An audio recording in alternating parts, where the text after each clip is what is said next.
Зборот есхатологија значи проучување на последните нешта. Грчкиот збор таесха значи последен. Есхатологијата може да се фокусира на различни перспективи. На последните дејства, на смртта, божествениот суд, крајот на времето или крајот на светот, поврзани со апокалипсата. Апокалипсис е грчки збор за откровение, откривање. Основниот библиски увид е од првиот стих од последната книга од Библијата, Откровение, во кое Свети Јован Богослов го изложува откровението на Исус Христос, што Бог му го даде за да ги покаже на неговите слуги, тоест на сите верни, работите што наскоро треба да се случат. Клучниот збор во тој почетен стих е наскоро.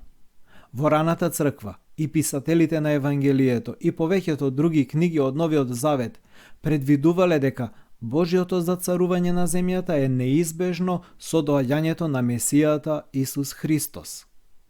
Например, светиот апостол Марко, пишувајќи во 50-тите или раните 60-ти години од први век, го сумираше тоа предвидено владење во почетното поглавје од своето Евангелие. Тој вели: времето е исполнето и Божјото царство се приближи.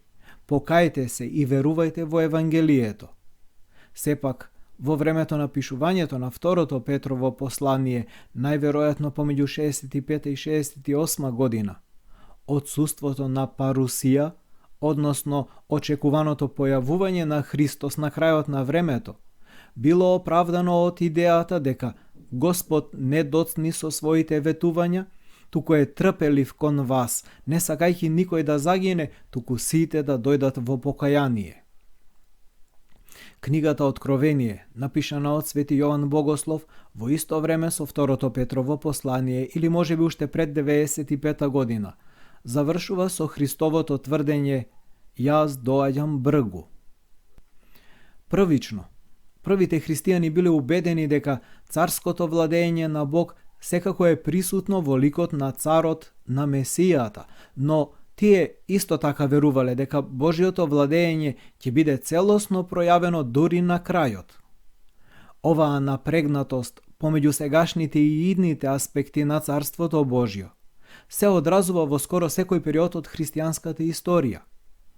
Од една страна, веста за близината на Царството станува лајтмотив за Христовото проповедање, што ги предизвикува неговите слушатели и во раната црква и низ историјата да ги променат своите животи, а Христос исто така им кажува на своите ученици, исто така и нам, дека Царството ќе достигне полнота дури во есхатонот, при неговото второ доаѓање. Оваа напрегнатост помеѓу сегашните и идните аспекти на Царството Божјо е парадоксална и централна за православната христијанска вера. Како што вели отец Александар Шмеман, како христијани веќе го поседуваме она во што веруваме. Царството се уште не е дојдено, а сепак Царството што ќе дојде е веќе меѓу нас. Царството не е само нешто ветено, туку нешто што можеме да го вкусиме овде и сега. Ние живееме во времето преку она што е надвор од времето. Живееме преку она што се уште не е дојдено, но кое веќе го познаваме и го поседуваме. Така, самата идеја за Царството Божјо, заради кое се живее во сегашноста, а кое ќе дојде во иднина, е суштината на православната христијанска есхатологија. Разврската е тоа дека се уште нема разврска. Епископот Иларион Алфеев со право смета дека есхатологијата е основна, фундаментална за современата православна црква. Сепак, тој изложува разбирање за есхатологијата што е многу различно од она што го застапуваат многу евангелистички и либерални протестанти кои понекогаш покажуваат неправилно разбирање на есхатологијата, што може би до одреден степен се провлекува понекаде и во современото православие. Во правилното православно разбирање на есхатологијата мора да забележиме дека есхатологијата е област на прашања, а не на одговори, на тајни, а не на очигледното, на надежи, а не на последни завршени тврдења.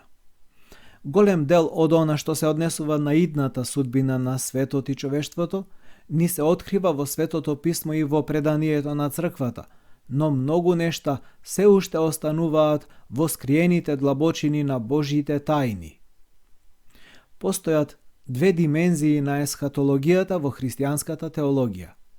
Едната е лична, а другата универзално историска. Личната есхатологија не е поврзана само со смртта и судбината на човекот по смртта, туку и со сознанието дека Царството Божјо е искуство кое е достапно за човечките суштества уште во нивниот земски живот. Иако е добро да се прави разлика меѓу нив, различните перспективи, универзално историската и личната, се испреплетени и обединети. Како православни христијани, осознаваме дека есхатологијата е од фундаментално значење за црквата, токму поради тоа што се случиле воскресението и вознесението. Епископот Иларион смело, но точно вели дека без есхатолошката димензија, христијанството го губи своето значење.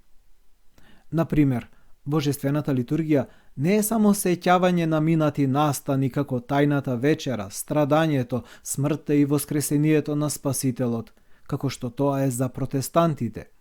Туку, истовремено е учество во идната реалност на Христовото царство, кога времето е преобразено во вечност.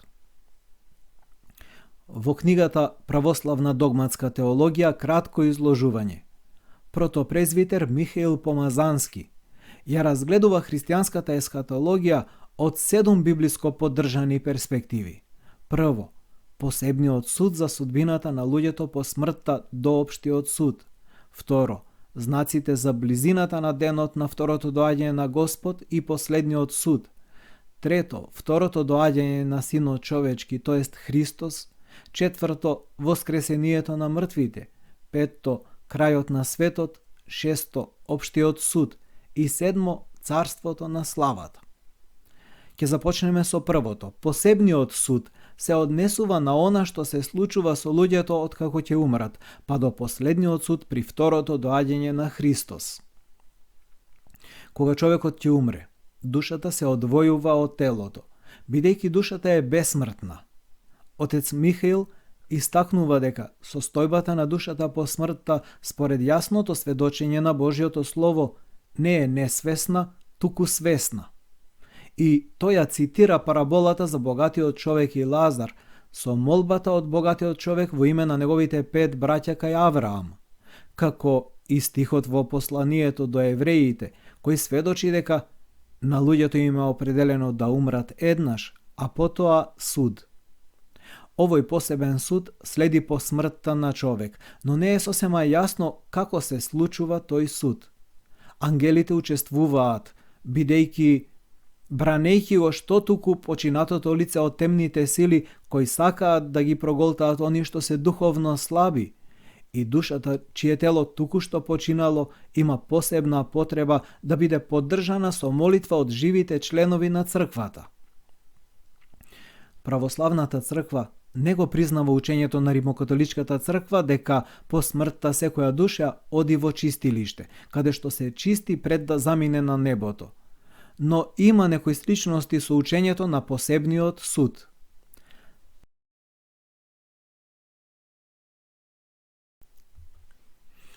Посланието на источните патриарси за православната вера, засновано на исповеданието на православната вера, составено од патриархот Ерусалимски Доситеј и одобрено на Ерусалимскиот собор во 1672 година, гласи: Веруваме дека душите на упокоените се во состојба на блаженство или мачење, според нивните дела. Откако ќе бидат одвоени од телото, тие веднаш преминуваат во радост или во тага и болка. Сепак, тие не чувствуваат ниту целосно блаженство, ниту целосно мачење. Целосното блаженство или целосната мака секој ги добива после општото воскресение, кога душата повторно ќе биде обединета со телото, во кое живеела со доблест или со порок. Во православното учење има некоја смисла дека судот по смртта е процес кој не е завршен до второто доаѓање на Христос, но она што се случува со душата веднаш по смртта не е јасно. Во делото Животот по смртта, опис на првите 40 денови по смртта, Свети Јован Максимович Шангајски и Сан Франциски го нуди следниот важен духовен совет. Секој од нас кој сака да ја покаже својата љубов кон покојните и да им укаже вистинска помош, најдобро може тоа да го направи преку молитва за нив и особено со нивно споменување на божествената литургија, кога честичките кои се одделени за живите и за мртвите се ставаат во крвта на Господ со зборовите: изми ги Господи од гревовите оние што овде се спомнати со Твојата драгоцена крв и по молитвите на Твоите свети. Ние не можеме да направиме ништо подобро или поголемо за мртвите, отколку да се молиме за нив, споменувајќи ги на литургијата.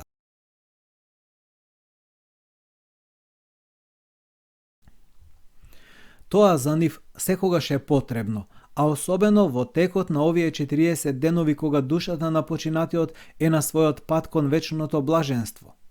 Телото тогаш не чувствува ништо, не ги гледа своите блиски кои се собрани, не го чувствува мирисот на цвеќињата, не ги слуша погребните говори. Но душата ги чувствува молитвите што се принесуваат за неа, благодарна е на оние што се молат и е духовно блиска со нив.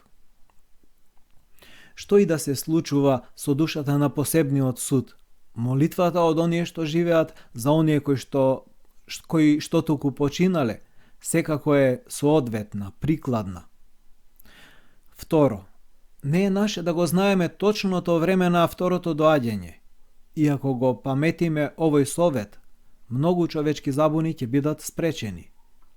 Сепак, постојат многу знаци кои се дадени во Библијата за близината на второто доаѓање и страшниот суд, особено во 24-тото поглавје од Евангелието според Свети апостол Матеј, како и во второто послание до Солуњаните, кај пророкот Данијел и во книгата Откровение. Тогаш е соодветно да се одржуваме во будност, токму затоа што не знаеме кога ќе дојде одреденото време. Или, како што Свети Исаак Сириски искажува таков став, цитирајќи го Свети Ефрем во 4 век. Ние треба да ја направиме нашата душа како подготвен брод кој не знае кога ќе задува поволен ветар, или како станар кој не знае кога сопственикот ќе му даде наредба да си замине. Треба да се подготвиме однапред, пред доаѓањето на тој одлучувачки ден, тој мост и таа врата кон новата епоха. Вистинската нова епоха е она со што се соочуваме после смртта во светлината на Христовото воскресение, а не како што многумина предпоставуваат за окултни, мистични, астролошки или други фантастични појави.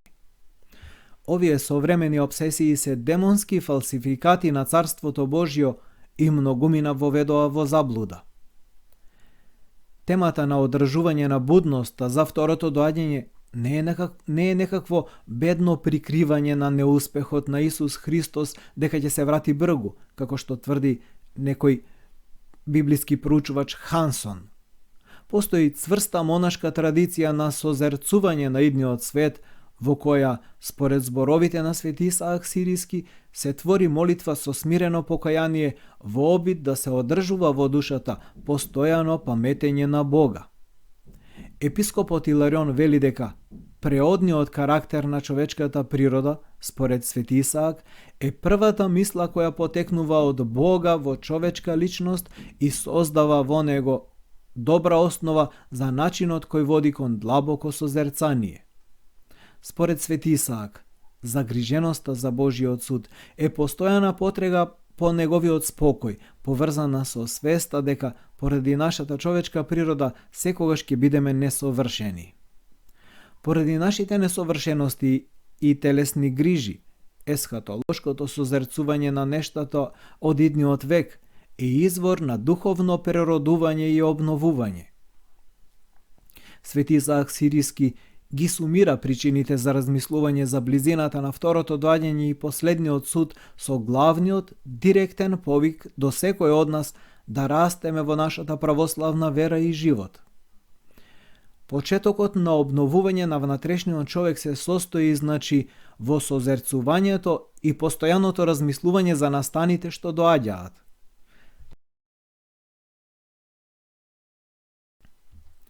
На тој начин, личноста малку по малку се прочистува од вообичаената расеаност по земските нешта. Тој станува како змија која ја соблекува својата стара кожа и се обновува и подмладува. Така, колку што телесните мисли и грижата за нив се намалува во умот, соодветно, размислувањето за небесните нешта и загледаноста во идните нешта се повеќе нараснуваат во душата. Радоста од служењето на тие нешта ги надминува и надјакнува задоволствата од телесните мисли.